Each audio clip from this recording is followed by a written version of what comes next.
નમસ્કાર દર્શક મિત્રો, ઇન્ડિયા 24 ન્યૂઝમાં આપ સર્વનું હાર્દિક સ્વાગત છે।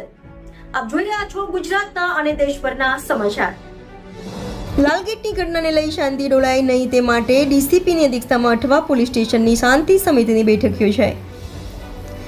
સુરત શહેરમાં પથ્થરમારાની ઘટના મુદ્દે પોલીસ એક્શનમાં જોવા મળી રહી છે। લાલગેટની ઘટના બાદ સોમવારે અઠવા પોલીસ સ્ટેશન વિસ્તારમાં ડીસીપી, એસીપી, પીઆઈ સહિત પોલીસ સ્ટાફ દ્વારા કોમ્બિંગ હાથ ધરાયું અને પેટ્રોલિંગ કરવામાં આવ્યું હતું।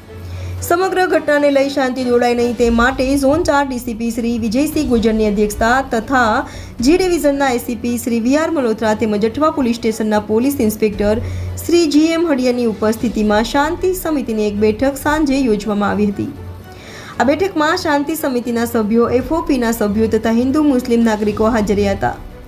શહેરમાં કોમી વૈમનસ્ય ફેલાય કે ખોટી અફવા ફેલાય તેવી પોસ્ટ સોશિયલ મીડિયામાં વાયરલ નહીં કરવા અંગે પોલીસ અધિકારીશ્રી દ્વારા સમજ આપવામાં આવી હતી।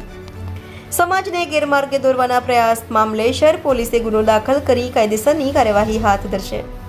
પોલીસ અધિકારીશ્રીએ જણાવ્યું હતું કે સોશિયલ મીડિયામાં જાહેર સુલે શાંતિનો ભંગ થાય તેવી પોસ્ટ અપલોડ કરવી નહીં, કોમી વૈમનસ્ય કે દેશ ઊભો ના થાય અને જાહેર સુલે શાંતિનો ભંગ ના થાય તે માટે માર્ગદર્શન આપી પોલીસને સહયોગ માટે પણ વિનંતી કરી હતી।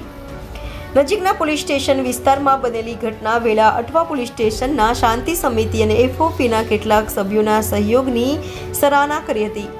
ટૂંકી નોટિસમાં મોટી સંખ્યામાં અઠવા વિસ્તારના નાગરિકોની ઉપસ્થિતિ માટે આભારની લાગણી વ્યક્ત કરી બેઠક પૂર્ણ કરી હતી। इंडिया 24 न्यूज़ सूरत।